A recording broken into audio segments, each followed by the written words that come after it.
Hello dears, കുറച്ച് ദിവസമായിട്ടോ ചോറ് കഴിച്ചിട്ട്. ഏകദേശം ഒരു 3-4 ദിവസമായി ചോറ് കഴിച്ചിട്ട്.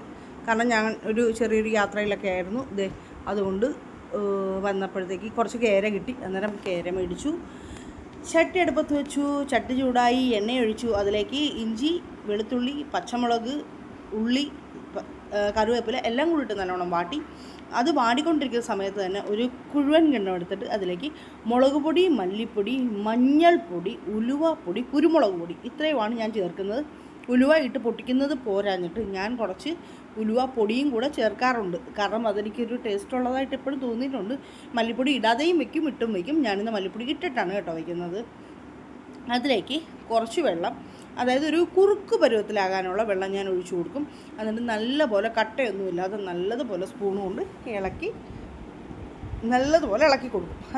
ആ പൊടിയുടെയൊക്കെ കട്ടയുണ്ടല്ലോ അതെല്ലാം നല്ലതുപോലെ മിക്സ് ആകണ വരെ ഇളക്കി കൊടുക്കും. മുടിയൊക്കെ സ്പ്രിങ് പോലെയായി മുകളിലോട്ട് വരുന്നുണ്ട്. അത് ഇടയ്ക്ക് ഞാൻ കൈവച്ച് ഒതുക്കിയൊക്കെ വെക്കുന്നുണ്ട്. അതിനുശേഷം ആ സമയത്ത് തന്നെ വെണ്ടയ്ക്ക അടുപ്പ് കിടപ്പുണ്ട് കേട്ടോ. അപ്പോൾ അതിൻ്റെയും കൂടെ പണിയാണ് ഈ നടക്കുന്നത്. അപ്പോൾ 2-3 കഷ്ണം കുടമ്പുളി കീറി കഴുകി അതും ആ ഉള്ളിലോട്ട് ഇട്ട് കൊടുത്തിട്ടുണ്ട്.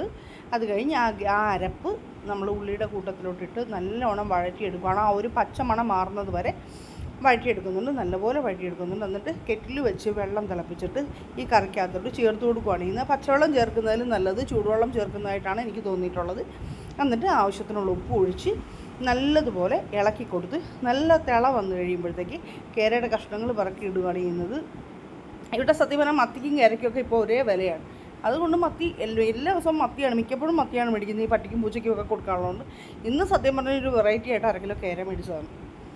അങ്ങനെ നല്ലപോലെ ഇളക്കുന്നുണ്ട്. നല്ലപോലെ ഇളക്കി കൊടുത്തു കഴിഞ്ഞ് അത് മൂടിയോ ഞാൻ അവിടെ അങ്ങ് വെച്ച് തിളച്ച് കഴിഞ്ഞു. വെണ്ടയ്ക്ക അടുപ്പിൽ ഇങ്ങനെ കിടക്കുവാണ്. സാധാരണ വട്ടത്തിലടിയും, പക്ഷേ ഞാൻ ഇന്നോടത്ത് നീളത്തിലടിഞ്ഞ് വെക്കാം. ചോറായിട്ടുണ്ട്. വെണ്ടയ്ക്ക ഒരു സൈഡിലോട്ട് ഒരുപാട് അങ്ങ് മൂപ്പിക്കാതെ ഒരു മീഡിയം മൂപ്പിലെടുത്ത് വെച്ചിട്ടുണ്ട്. മോര് കാച്ചാൻ വേണ്ടി തൈരും തേങ്ങ ആദ്യം അരച്ച് ജീരകം വെളുത്തുള്ളി ഇട്ട് അതിലേക്ക് തൈര് മിക്സ് ചെയ്ത് അടിച്ച് വെച്ചിരിക്കുവാണ്. അതിനകത്തോട്ട് താളിപ്പൊഴിക്കാനാണ് കേട്ടോ. ഇത് ഉള്ളിയും ഉണക്കമുളകും കറിവേപ്പിലയും എല്ലാം കൂടെ ചേർത്ത് താളിപ്പൊഴിച്ച് ഇതിനകത്തോട്ട് ഞാൻ അവസാനം കുറച്ച് മുളക് പൊടിയും കൂടി ഇടും. കാരണം എനിക്ക് ആ മഞ്ഞ കളറിനെക്കാട്ടിലും ഇഷ്ടം നമ്മുടെ മുളക് പൊടിയും മഞ്ഞൾപ്പൊടിയുടെയും കൂടെ കളർ മിക്സായി വരുന്നൊരു കളർ ഷെയ്ഡാണ് എനിക്കിഷ്ടം. കാണാനും നല്ല ഭംഗിയാണ്. അങ്ങനെ മോര് കാച്ചിയത് കിടക്കുന്നത് കാണാൻ തന്നെ കഴിക്കാൻ തോന്നും അന്നേരം തന്നെ. അതാണ് ഇങ്ങനെ ഇച്ചിരി മുളക് പൊടി ഇടുന്നതിൻ്റെ ഇത്. പണ്ടൊന്നും ഇടത്തില്ലായിരുന്നു, ഇപ്പോഴാട്ടോ. പിന്നെ അമ്മച്ചി ഉണ്ടാക്കി വെച്ച കുറച്ച് പച്ചടി ഉണ്ടായിരുന്നു. അപ്പം ആ പച്ചടി ചേർക്കുന്നുണ്ട്. കേരക്കറി ഒഴിച്ചിട്ടുണ്ട്, ശകലം മോര് കാച്ചി ഒഴിച്ചിട്ടുണ്ട്, ഒരു ഇച്ചിരി വെണ്ടയ്ക്ക മെഴുക്കുവരട്ടി സൈഡിൽ വെച്ചിട്ടുണ്ട്. അങ്ങനെ ഞങ്ങളങ്ങ് കഴിക്കാനിരിക്കുക കേട്ടോ. കുറച്ച് താമസിച്ചു, എന്നാലും കുഴപ്പമില്ല. കഴിക്കട്ടെ കേട്ടോ. ഇന്ന് മനസ്സറിഞ്ഞ് ചോറ് കഴിച്ചു.